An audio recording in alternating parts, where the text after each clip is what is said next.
Buenas, en este vídeo os voy a explicar cómo se representan los distintos tipos de funciones. En primer lugar, os voy a explicar cómo se representan las funciones polinómicas. Ya sabéis que una función polinómica es de la forma y igual a un polinomio de grado mayor que 2.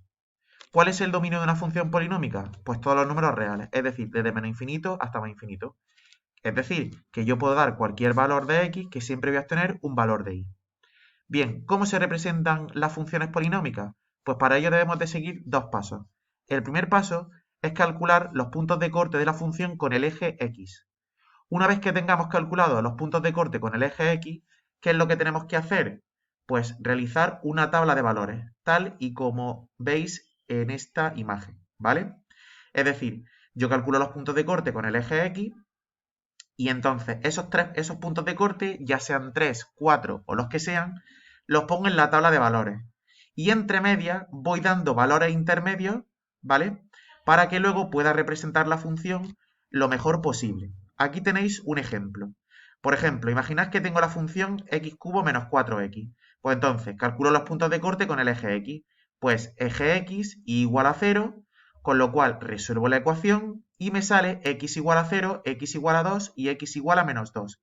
Pues bien, una vez que ya tengamos esos tres valores, los ponemos, fijaos, los ponemos en el medio, esos tres valores, de menor a mayor o de mayor a menor, eso ya como vosotros queráis.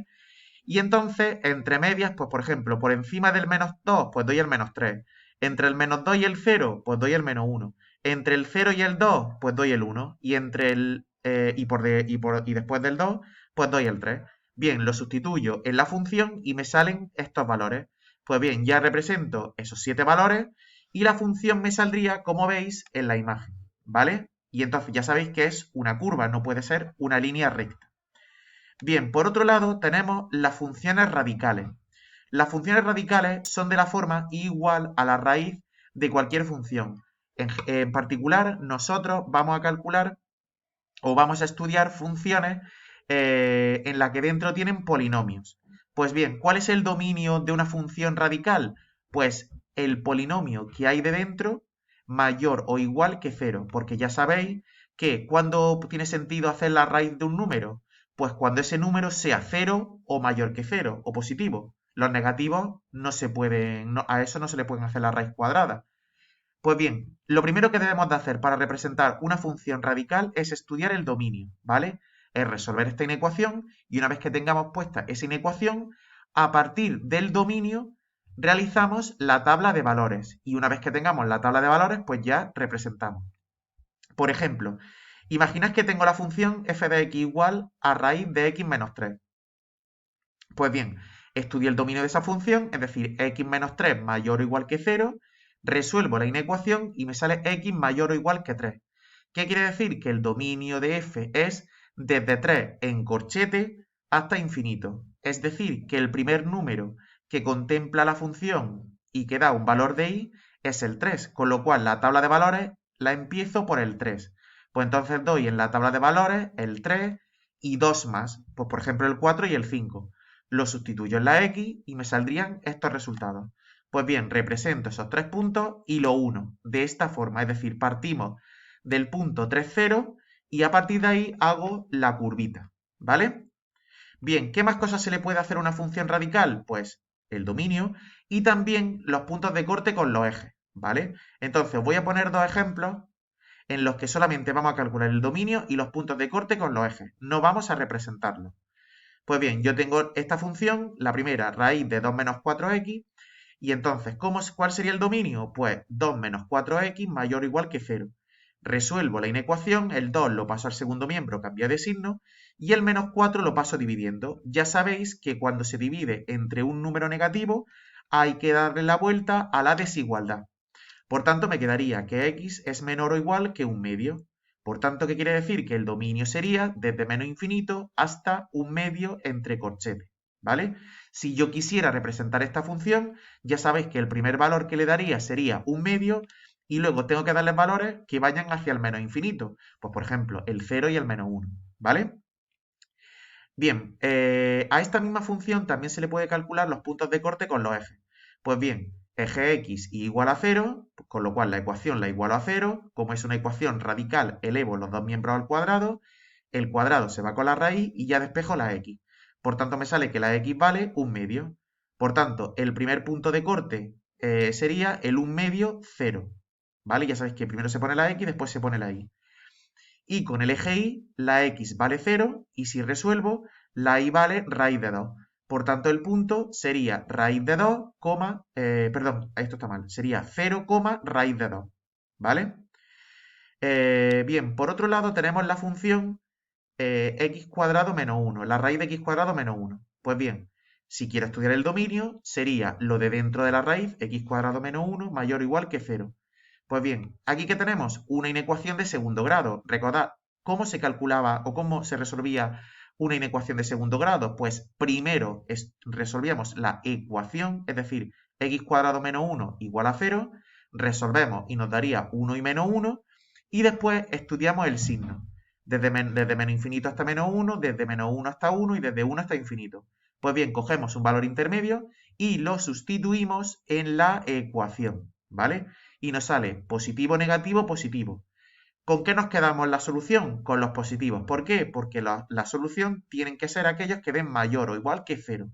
Pues bien, el dominio sería desde menos infinito hasta menos 1 y desde 1 hasta infinito. El menos 1 y el 1 entre corchetes y el menos infinito y el infinito entre paréntesis, ¿vale?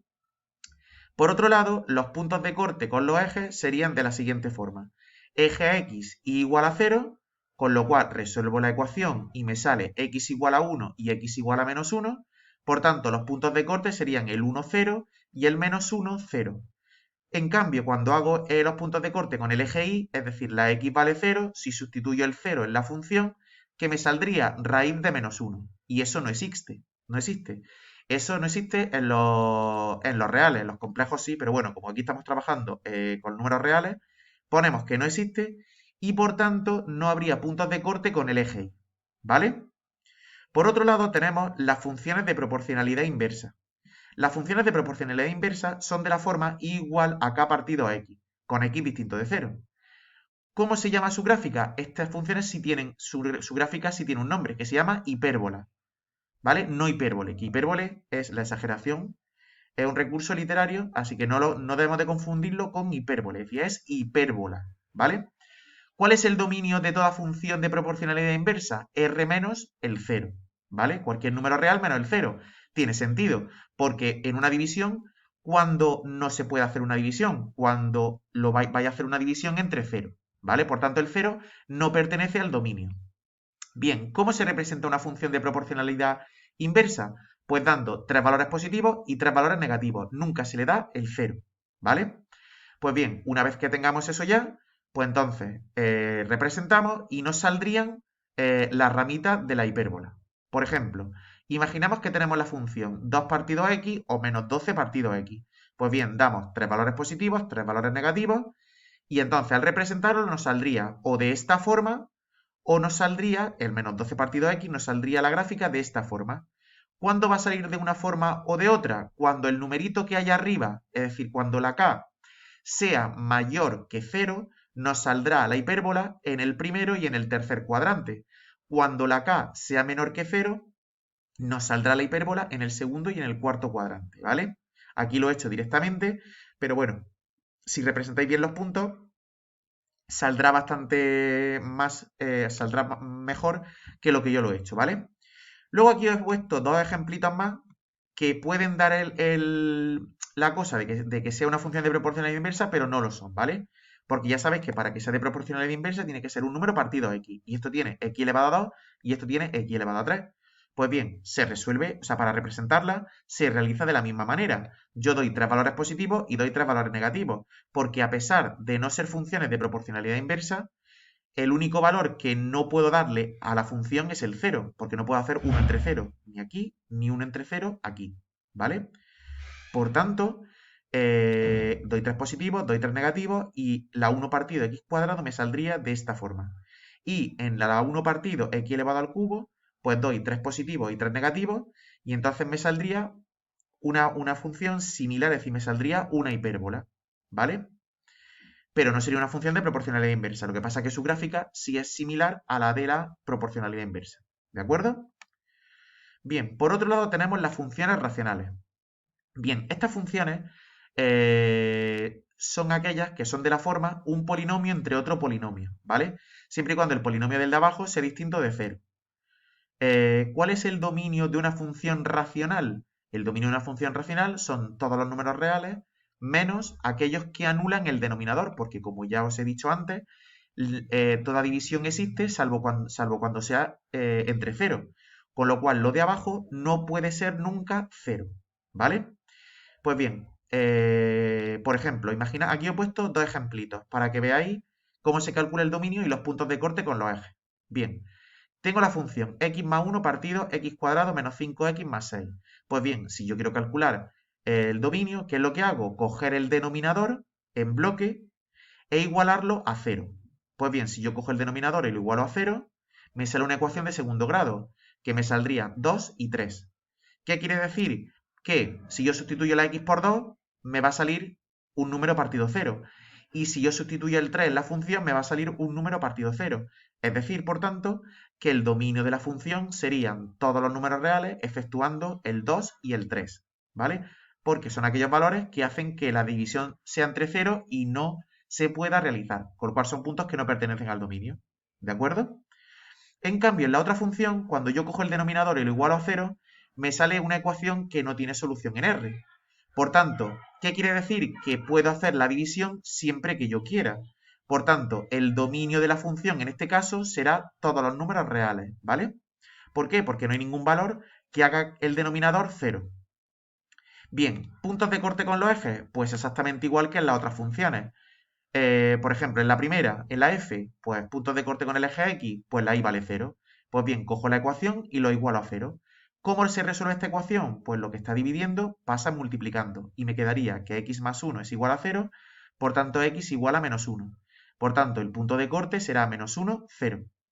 Puntos de corte con el eje y, pues si la x vale 0, sustituyo la x por 0 y me saldría 1 partido 6. Por tanto, el punto de corte será 0, 1 partido 6. Por otro lado, si lo hago en la otra, pues exactamente lo mismo. Punto de corte con el eje x igual a 0, cojo la fracción, la igualo a 0, el denominador que está dividiendo pasa multiplicando y me quedaría 2x menos 3 igual a 0, por tanto x igual a 3 partido 2. Por tanto, el punto de corte será el 3 partido 2, 0. Por otro lado, tenemos que el punto de corte con el eje y, la x vale 0, y la y valdría menos 3 partido 1, que sería menos 3. Por tanto, el punto de corte sería 0 menos 3, ¿vale? En cuanto a la representación gráfica, ya veremos más adelante cómo se representa. Pues es necesario calcular, es necesario tener como herramienta todo lo que veremos en derivada y para calcular los máximos y los mínimos, y lo que veremos en límites para calcular la asíntota verticales, la asíntota horizontal y la asíntota oblicua. Con lo cual, de momento, la representación lo veremos más adelante, aunque al final del tema veremos una representación sencilla de un tipo de función racional, ¿vale? Pues bien, espero que os hayáis enterado de estos tipos de funciones y en el siguiente vídeo os explicaré cómo se representan funciones exponenciales y funciones logarítmicas.